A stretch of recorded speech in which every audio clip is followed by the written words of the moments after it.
Welcome to today's devotional. We're looking in Proverbs chapter 6. It's a nice bright Friday here in Nova Scotia. I hope you're having a great day. We're working our way through Proverbs one verse at a time, and we're in chapter 6, verse 8. Now, as I've been going, so just in case this is your first time here, you can just check out as we go through what we've been going through one at a time, and I'm usually giving a little context. And the context of this verse is from verse 6 to 11. So I'm going to read that full context, but we're going to focus on verse 8. So that's the plan. And once again, Proverbs is a book of wisdom. It's God's wisdom for our life. It includes moral thinking. It includes just simple pragmatic thinking. It's kind of the ways that God would have us live by.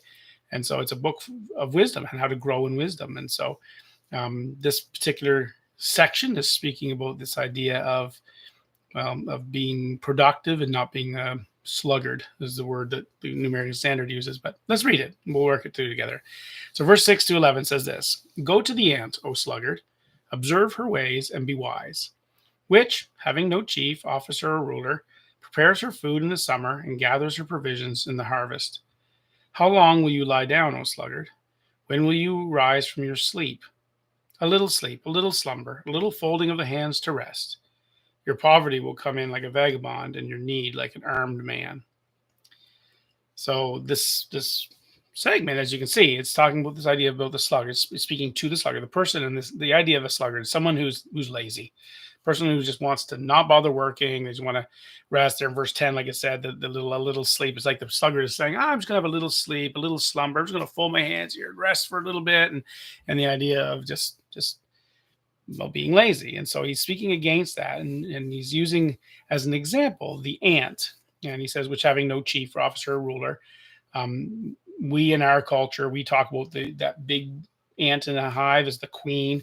That's our word for it, but it's the idea here is that there isn't actually a queen. There isn't a person there giving dictates and setting laws and forcing the ant to do this or that. That the ant just does. The ant goes out and gathers food, and does so. So when the winter time comes, it's prepared for the winter and so on. And that's the idea. And saying, learn from that. Like, look how the ant does this, right? It doesn't need to be driven, doesn't need to be forced. It just does. It goes and does its work, and then it's prepared for the time of need. And so it's like an object lesson saying we as humans, we could learn from this idea that we shouldn't be lazy either. So verse 8 in particular is focusing on it from this idea. It says, prepares her food in the summer and gathers her provision in the harvest. The ant, right? Prepares her food in the summer and gathers her provisions in the harvest. And so with this, just maybe a little emphasis on the idea of the balance of life. So sometimes what a person who struggles with laziness, sometimes what they'll say is like, oh man, it's like I have to work all the time. And they go to the opposite extreme. They're like, oh, God expects me just to work. Like, isn't it okay that I take some time for a break? And so you'll sometimes hear this argument, and it's not a genuine argument, because of course God doesn't mean that, but we can think that way and we can use that. But then there's also the other extreme. Some people are like, you know what? I just trust God. I don't need to work. I just trust God, or just it'll be okay. Nature's designed fine. I can rest a lot. And we sort of see these two extremes of thought that often come up in people, and neither's healthy, neither's correct, and neither's healthy. God will help you and take care of you and so on, but He expects you to work. But no, God doesn't expect you to work all the time. And this verse kind of emphasizes that, right? The ant does her work in the summer and in the harvest time, the time when the food is abundant, when there's lots of opportunity to collect food. During that time, the ant goes out and collects food. And the time when there isn't food abundant, then the rest can occur, sure, but then the harvesting doesn't need to happen anymore. And so it's just this emphasis on the idea of work when it's the right time to work, and yeah, sure, rest when it's the right time to rest. We can see this in all of nature, by the way, not just with the ant. We can see that God has kind of created the universe this way, and even just things we observe like the seasons, right? That there are seasons. There's the spring, and there's the planting time, and the cultivating time, and then there's the harvest time, and then there's a winter where the world rests, so to speak. certainly in my climate, it rests, the snow covers the ground, and that's it. There's no more planting or harvesting going to happen. And there's a cycle, right? And during the times of planting and cultivating and harvest, the work should be done. And during the time of rest, well, then you don't need to do that. You can see this in the day-night cycle, right? That God has designed the world in such a way that there's a portion of our life that's illuminated by the sun, and it's a great time to get out there and do and accomplish and make things happen. Then the night comes, and well, that's a great time to regenerate and rest and recuperate and sleep.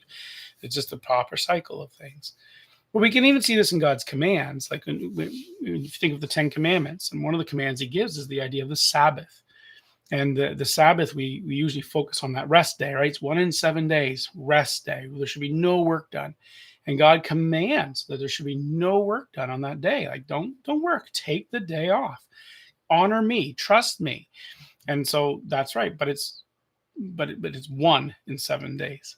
Then the full command says, 6 days shall you work, but on the Sabbath, so there's that first part we often sort of glaze over. 6 days shall you work. Like, work. So God, even in the commands, He tells us there's a time for things. Right? Yeah, work for this time, but then rest on this time, then work on this time. The sluggard that the Proverbs is warning here, and that the correction is being given to, is the person who overemphasizes the need for rest and overemphasizes the desire for rest. Naturally, we can naturally fall into habits of just never working or just taking it easy all the time, and it can come very naturally to people. But with maturity and wisdom, and as we grow in our wisdom and knowledge of God's ways, we learn the importance of, no, I need to manage my time. And during the times that God gave me to work, I need to work. And during the times God gave me to rest, I need to rest. I can do both. But as I mature my wisdom, I will learn to discipline myself and say, no, this is a time for work.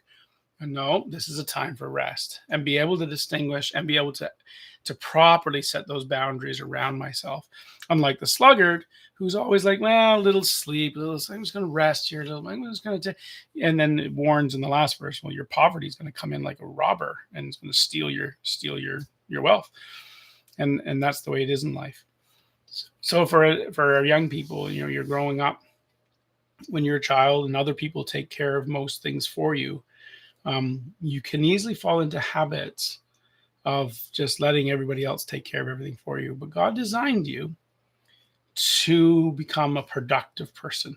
God designed you with the ability to take care of yourself and to be able to grow in accomplishment, the potential for accomplishment.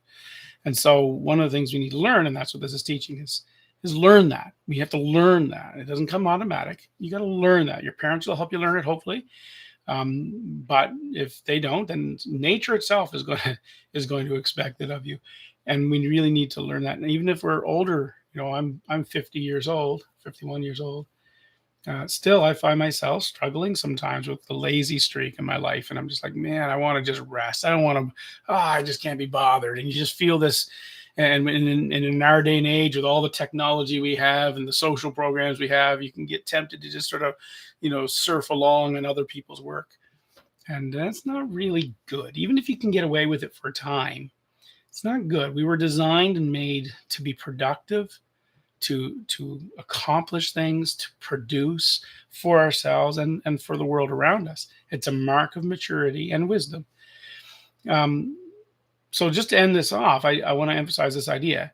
It's not the idea, what God is not saying in Scripture is that you must work for the sake of work, that God just simply wants you working because that's what He likes, is somebody working. It's not for the sake of work.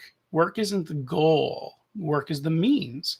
You work for your own sake and the sake of others.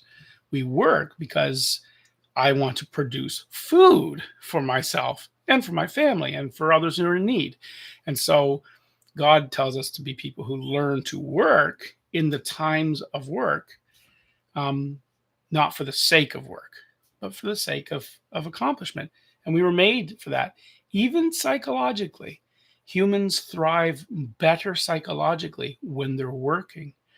If you struggle with anxiety or depression, One of the ways to help you get out of that is actually to be engaged in work. And you may say, "I don't feel like it. I just feel so down." Yeah. But part of the reason you feel down could very well be because if you're not working, work and production and being productive, even in our psychology, it benefits us, not for the sake of work, but for the sake of self and for the sake of those that you can help. So something to consider. And that's what this verse I would say is really emphasizing here in verse 8 is just the idea of working in the times when work should happen, not sleeping during those times, but work in season and then rest in season, but work in season so that you can rest in season.